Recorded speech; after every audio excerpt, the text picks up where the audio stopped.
So greetings. Last time I just stated that the algorithm move to front for the least access problem is a deterministic algorithm which is optimal in the sense that it is too competitive, and we've already seen that there is no better possible competitive ratio for the deterministic setting. Now I will prove this.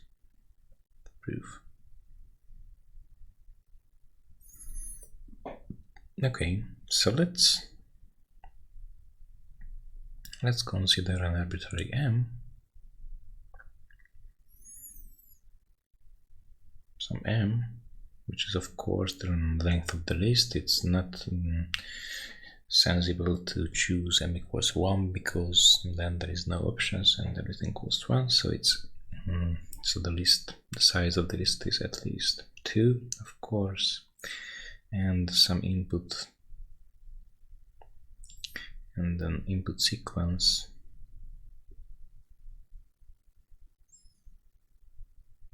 say sigma, which is sigma 1 blah blah sigma n. Okay, and let A be an arbitrary algorithm. It can be offline as well. So it's some arbitrary algorithm. I could say that let A be the optimal algorithm, but algorithm. And let AT and MTF move to front T stand for the cost paid by A and MTF respectively after processing the first T queries.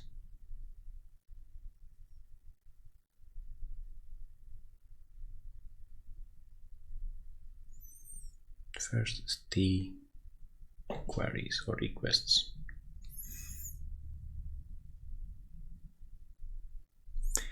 So this means that for A0,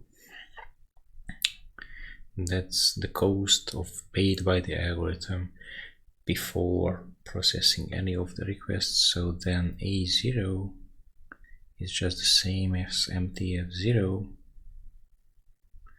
They average 0, since if there is no input, then they don't do anything. Well, if A happens to swap some elements before processing the first input, then it will be counted for the processing cost for the first input. Okay, so, and of course the cost of A is AN. Cost of MTF is MTFN on the sigma, so we have to show, so we will show that the MTF's cost T is at most twice AT for each T. For each possible index T, for each possible time point T. And of course this will prove that the cost of MTF, which is MTFN, is at most the cost of the arbitrary for any possible A, which means that the MTF's cost divided by A is at most 2 for any possible algorithm for each A, which means that the MTF divided by the optimal solution's cost is of course at most 2, and we will be done. So this is the thing which we want to show. That MTFT is at most 2 times A of t, and we know that for time point 0 we have no costs at all yet. Now, this is where induction is hard. Induction won't go if you just simply use this equality. So from MTF0 being at most twice A of 0, well, you are not really able to compute the cost of next time frame from the current one and adjust accordingly. So the induction won't work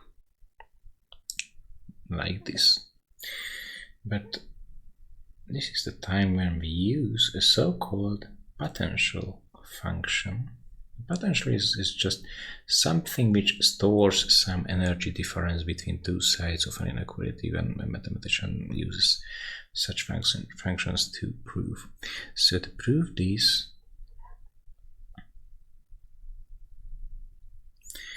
we introduce a so-called potential function.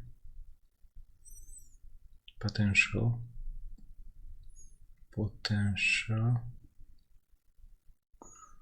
function.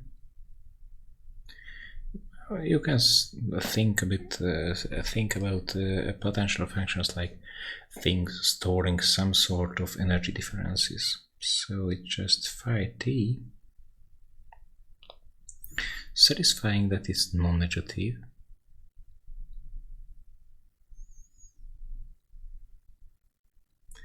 So phi t is always non-negative for each t, and in the beginning the phi of 0 is 0, so there is no difference between these two. And for this phi we will show that the cost of MTF in time point t plus this energy difference is at most twice the A of t. Now that's fine, because if phi of t is non-negative, then this entails that MTFT is also smaller than or equal to 2 times AT. So this will prove this. So we will prove this.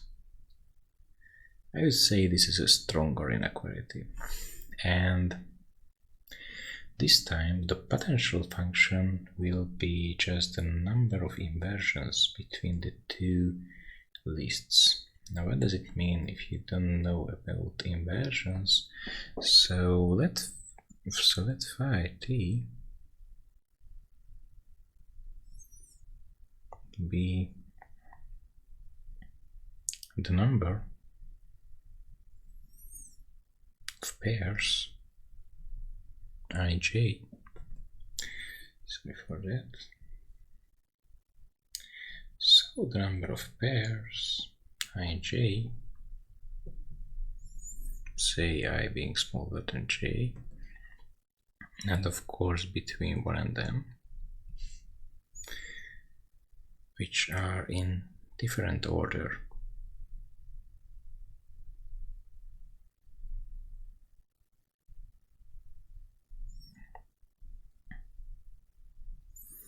After processing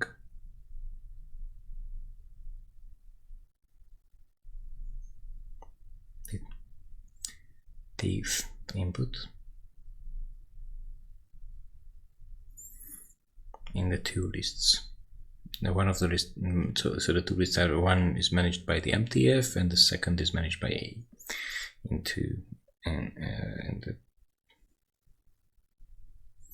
the two lists. So for example, if the list of, say, MTF is 3, 1, 4, 2, 5, and the list of A is, say, 1, 4, 5, 3, 2, then, for example, 1 and 2 are in the same order in the two lists, because one appears earlier in the list than 2 in both of the lists. But for example, between 1 and 3 there is a difference in the positions, because in the first list 3 precedes 1, and in the second list 3 is after 1. So for example, we have here that 1 and 3 is a pair which is in different order in the two lists. Now 1 and 4 is fine, because in both lists 1 precedes the 4. 1 and 5 is also fine, because 1 precedes the 5 in both lists. Now 2, 3 is fine, because in both lists 3 precedes 2. Okay, 2, 4 is a different guy, because 2, 4, well, no, this is the same guy again, and 2, 5, because 4 precedes 2 in both lists, but for example 2 and 5, here 2 precedes 5, but here 5 precedes 2, so we have the second pair of different order. And then there is this 3 and 4, so 3, 4, 4, 3, that's different, which means that 3, 4 is also a different pair, and 3, 5, 3 precedes 5, and okay, and here 5 precedes 3, so 3, 5 is also in different orders. So for example, here phi is 4, because 1, 2, 3, 4, there are 4 pairs of elements in different order in the two lists. If for this time point. Now of course phi is 0 is 0, of course, because both lists are 1, 2, 3, 4, blah blah m, so there is no difference. Now, so this means that we know that MTF of 0 is 0, plus phi of 0, which is 0 again, is at most 2 times a of 0, which is 0, so that's fine. Now that's again a point when we can use induction, but here induction will work.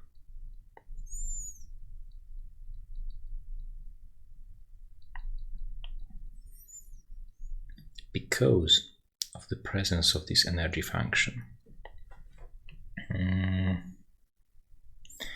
We will see that induction will work. Now let's start from here. Now assume that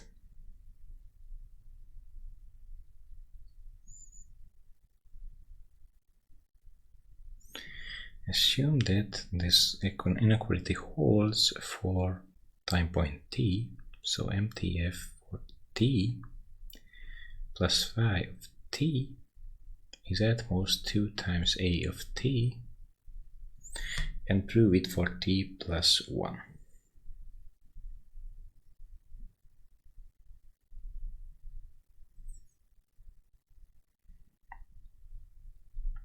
For t plus 1. That's how induction works. So how do we do this? First, let's just draw these two lists.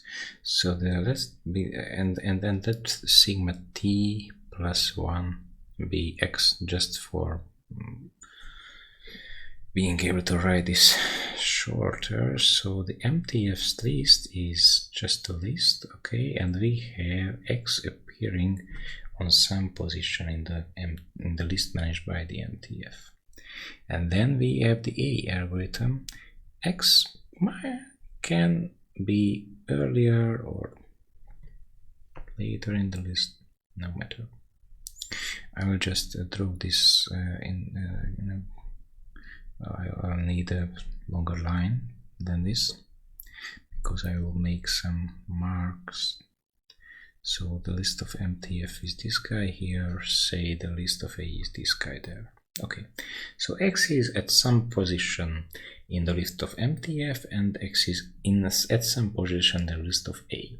Now, there might be several items, several numbers which happened to be before X in both lists. So let's just the number of these items be P. I will draw this like this.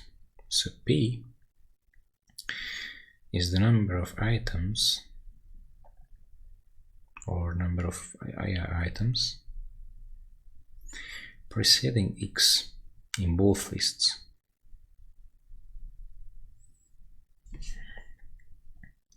In both lists.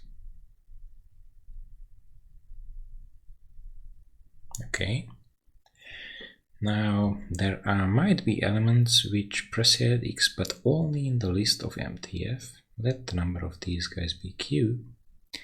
And of course there are Q guys here just somewhere behind X, right? So these two same elements are behind X in this list. Of course the order of these elements is not necessarily the same. And of course, well, they can mix, so these two areas can be mixed as well, of course, but what matters is just the number of these elements. So Q is which number of elements of items preceding X only in MTF.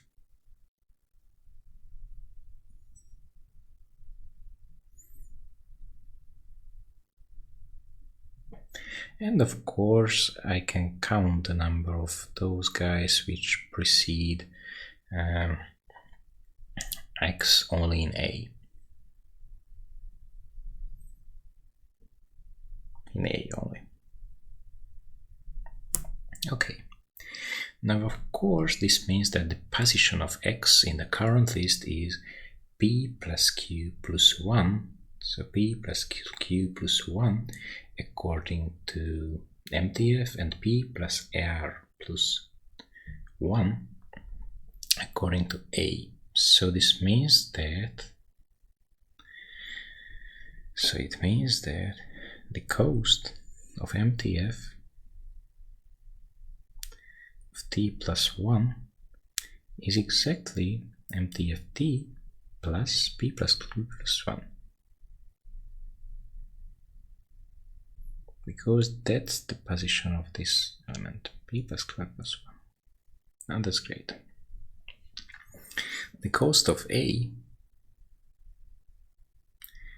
T plus 1, is, well, you have to pay, so it's just AT plus P plus R plus 1.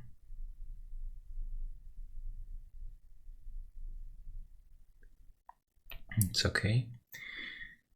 Plus number of steps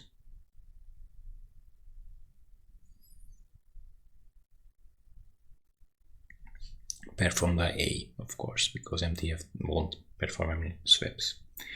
And it might happen that A just moves X to the front as well. Now, okay, but what happens with the potential function? So what happens with the phi?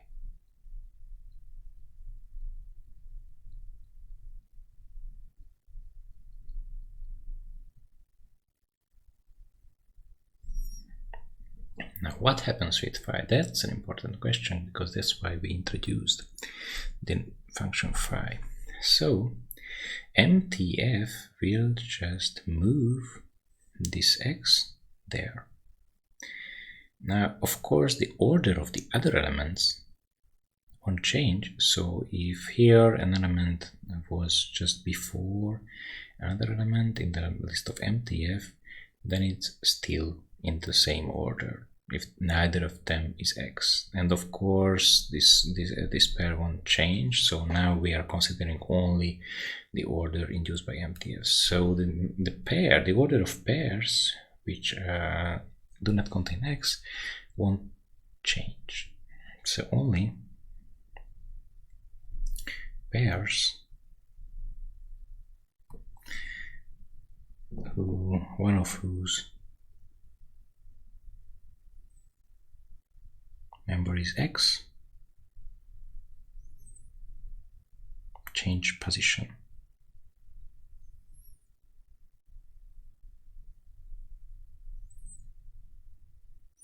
In MTF's list. More precisely, exactly those elements will change the order which precede x, because if, say here, the sum 1 was just after x previously, then if I move x to the front, then it's still preceding y, which means that these orders will change. These p plus q orders will change. Now, originally, these q elements were before x. Now they will be after x. And here, in the list of A, right now when MTF is working, but A is not working yet, then x will precede these q elements, which means that the phi decreases by q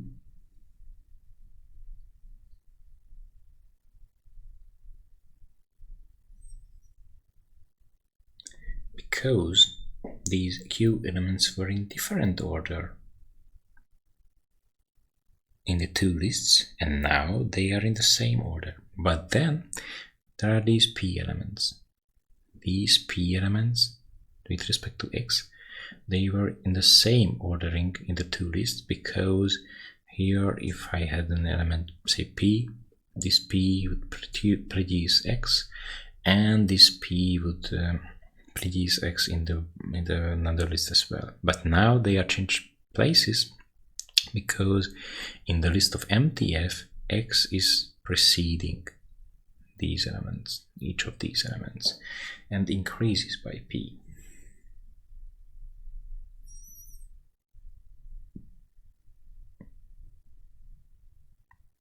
Okay, so this means that if we just change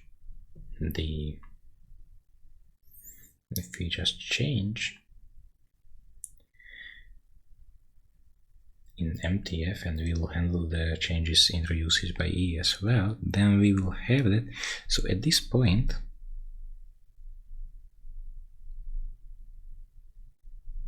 we have, what do we have? We have MTF t plus 1 plus phi t plus 1 being the same as MTF t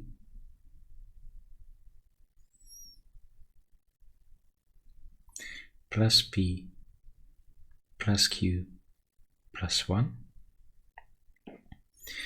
plus phi t plus p minus q, which is, well, this is smaller than or equal to, by the induction hypothesis, this part is just at most a of t. These two plus q and minus q cancels out, so it's plus 2 times p plus 1. Okay, and right now I already have a cost of at plus 1 being at plus p, oops, it was 2, yeah, right, so it was 2 times at plus 2p plus 1, which is the same as 2 times at plus p plus 1. Yeah, that's the same. Okay, and since at plus 1 is at plus p,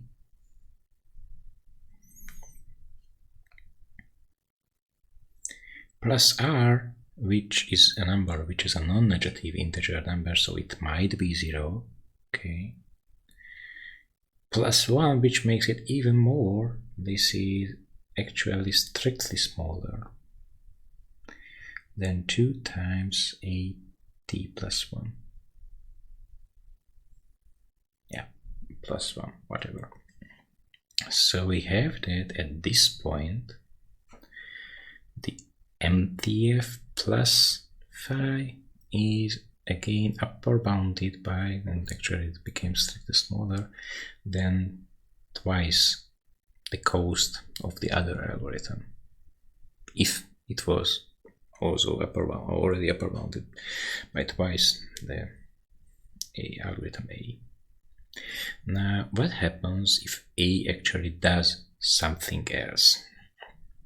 So, if A swaps,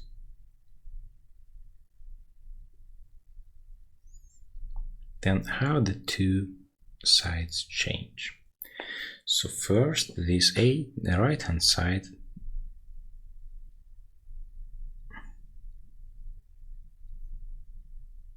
increases by 2. What I mean right-hand side, this is the inequality which I want to prove, that MTFT plus phi t is at most 2 times AT. Now if A swaps, then AT increases by 1. So the right-hand side of this inequality will increase by 2. That's fine. Now if I swap two adjacent elements, I'm scrolling here. Now if we swap two adjacent elements,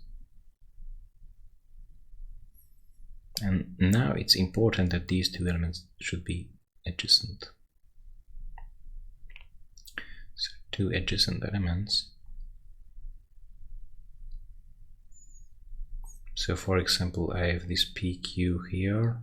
Okay, they are next to each other. And then I just change this thing to QP. Then of course, if here something preceded something there, then it will still precede the same thing. Also, if fx is before this pair PQ, then it will precede P and both P and Q in the new order as well.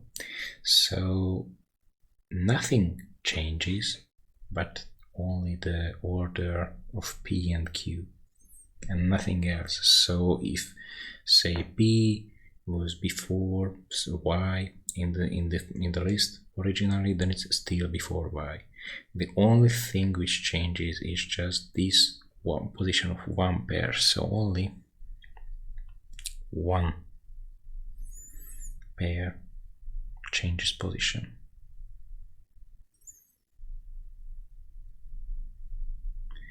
And if only one pair changes position, then phi, the energy function, can say increase by at most 1, because it counts the number of pairs which are in different position in the two lists.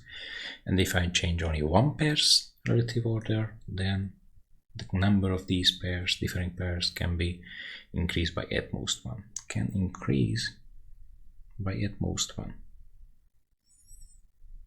It can decrease actually as well. So this means that swap, the left hand side is increasing by at most 1, and the right hand side increases by 2. This means that the right hand side grows in a larger amount than the left hand side. So if the left hand side was already below the right hand side, then it's still below. So this guy is preserved.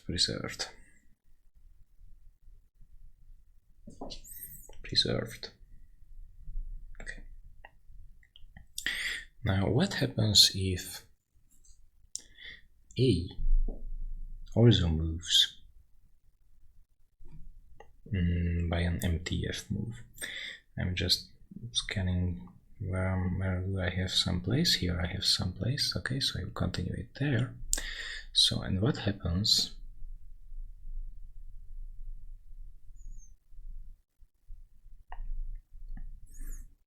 if the algorithm A moves x to the front as well. Well, in that case, the right hand side doesn't change.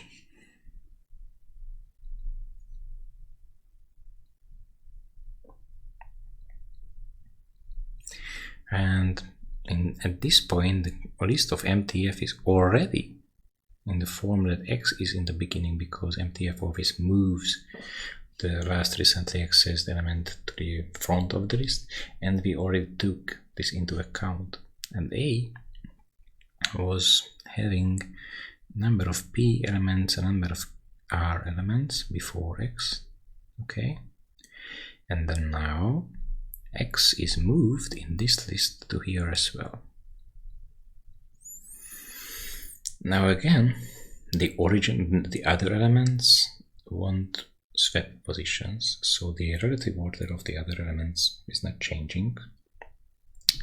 But these elements are now in the same order with respect to x in the two lists. So for example, if 3 was here, but 3 was here, then originally the x versus 3 is in different order than this 3 versus x in the other list. So phi just decrease it by 1 because of this pair. Right now they are x3 in both lists, which means that the right hand side doesn't change. Of course MTF doesn't change because A operates, so it won't change. The cost of MTF doesn't change. And the cost of phi is just decreases by P plus R, which is actually a non-negative integer, so it will actually decrease. Which means that MTF plus phi being smaller than or equal to 2 times A, this was the original setting, and MTF is the same, the phi just decreases, the A remains the same, this relation will hold again. So this means that no matter what A does, the relation still holds. So no matter what A does, the relation still holds.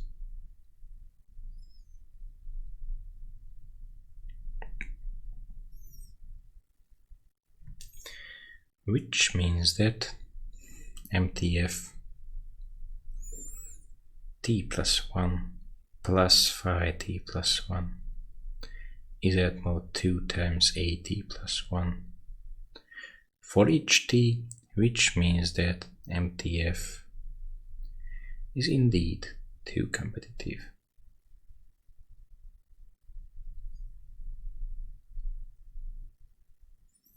Okay, now that's great. I'm just zooming this back. So we just learned something about the list access problem today. So in this second part of the video, the proof, the actually important part of the proof, where studying this problem is worthwhile, is just this point here, when we want to prove something by induction, in this case that A is always at most twice the cost of any other algorithm, so MTF's cost is at most twice the amount of any other algorithm cost. But to prove this, we have so there is a difference between these two sides, and this difference itself can grow or shrink, whatever can happen to this, but by just introducing a complementary function, if this function is non-negative, and if the function's change can be computed or bounded from one position to the very next position, just in this case, and it's non-negative, then it's usually called, well, at least in some topics it's usually called a potential function, but if you just hear this word, then just think about a term which is just conveniently added to fill the gap between the two sides of an inequality. Okay, so that's all for this problem, and next time we will study the so-called bin packing problem. Until then, bye bye.